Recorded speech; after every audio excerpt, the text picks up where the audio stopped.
జూపల్లి కృష్ణారావు గారు ఉన్నారు, తెలంగాణ మంత్రి. ఈ భారత్ సమ్మిట్ ప్రధాన ఉద్దేశం ఏంది, ప్రధానంగా దేనిపైన ఈ చర్చ అనేది పూర్తి వివరాలు తన మాటల్లో తెలుసుకునే ప్రయత్నం చేద్దాం. నమస్తే సార్, చెప్పండి, ఈ భారత్ సమ్మిట్ ఎలా దోహదపడుతుంది అని అనుకుంటున్నారు? దీని ముఖ్య ఉద్దేశం? భారత్ సమ్మిట్ యొక్క ముఖ్య ఉద్దేశం ఒక పవిత్రమైనటువంటి సాక్రిడ్ పర్పస్, ఒక పవిత్రమైన ఉద్దేశం. ఏంది ఆ పవిత్ర ఉద్దేశం అంటే, ఈరోజు ప్రపంచంలో అయినా, దేశంలో అయినా, రాష్ట్రాల్లో అయినా అసమానత్వం, ఆర్థిక అసమానత్వము, సాంఘిక అసమానత్వము, అన్ని రంగాల్లో కూడా అసమానత్వం, ఒకటి అసహనం,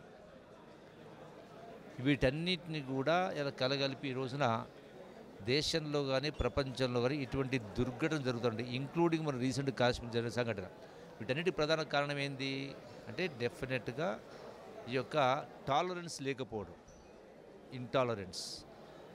సో అందుకని భారతదేశం కోసమే కాదు, ప్రపంచం కోసమే భారతదేశం, not just for India her self. Global reason భారతదేశం యొక్క సంస్కృతి సాంప్రదాయాలు ఈనాడు కాదు, మన పురాణాల నుంచి వింటూ ఉన్నాం. స్వాతంత్ర ఉద్యమంలో కూడా మహాత్మా గాంధీ గారి యొక్క ఆలోచన విధానం అంటే శాంతి, సహనం, అంటే ఇటువంటి ఆలోచన విధానంతో, సత్యాగ్రహం ఆలోచనతో దేశానికి స్వాతంత్రాన్ని సంపాదించుకోవడం జరిగింది. ఈ రోజున మతాల పేరు మీద, కులాల పేరు మీద అసమానత్వాలు, ఎక్స్‌ప్లాయిటేషన్స్ చాలా జరుగుతూ ఉన్నాయి. కాశ్మీర్ దుర్ఘటన కూడా ఆ కోవకు చెందింది. అందుకని ప్రపంచ స్థాయి మేధావుల్ని, నిష్ణాతుని పిలిచి ఇక్కడ ఈ యొక్క కాంగ్రెస్ పార్టీ ఆధ్వర్యంలో సోనియా గాంధీ గారి, మల్లికార్జున ఖర్గే గారి, రాహుల్ గాంధీ గారి యొక్క ఆలోచనలకు అనుగుణంగా ఈ భారత్ సమ్మిట్ ఇక్కడ హైదరాబాద్ ఏర్పాటు చేసి ప్రపంచ దేశాల నుంచి ప్రతినిధులు రప్పించి చర్చ పెట్టి. మంత్రి గారు, ఇది ప్రధానంగా ఇది ప్రభుత్వ కార్యక్రమం, పార్టీ కార్యక్రమం అని ప్రతిపక్షాలు ఆరోపణ చేస్తుంది. ఇవి ప్రభుత్వం తరఫున ఏర్పాటు చేస్తా ఉన్నాం. క్వశ్చను, ఒక పవిత్ర కార్యక్రమం అన్నప్పుడు ప్రభుత్వం చేయకూడదా? ఇది రాజకీయం కోసం కాదు కదా, రాజకీయం కోసం కాదు కదా. సో కాబట్టి ప్రపంచం యొక్క ఆలోచన విధానాన్ని మార్చే శక్తి భారతదేశానికి ఉంది.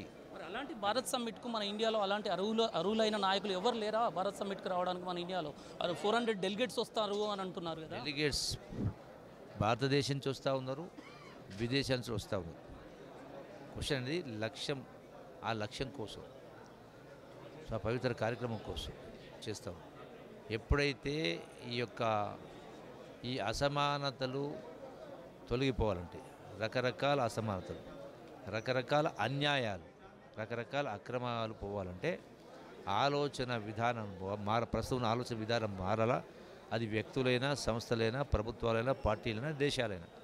అందుకే గాంధీ సిద్ధాంతం, అహింసావాదం, అంబేద్కర్ గారి ఆలోచన విధానాన్ని ప్రపంచానికి ఇది ఒకటే మార్గం.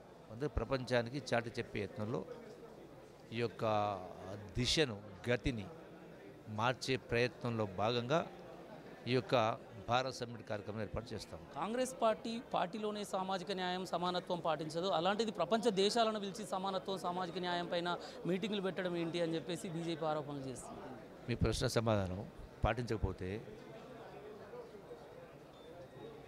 సపోజ్ కాంగ్రెస్ పార్టీ తీసుకుందాం, మోతీలాల్ నెహ్రూ ఆయన యావదాస్తిని భారతదేశ స్వాతంత్రం కోసం దారాదత్తం చేసిందా, చేయలేదా?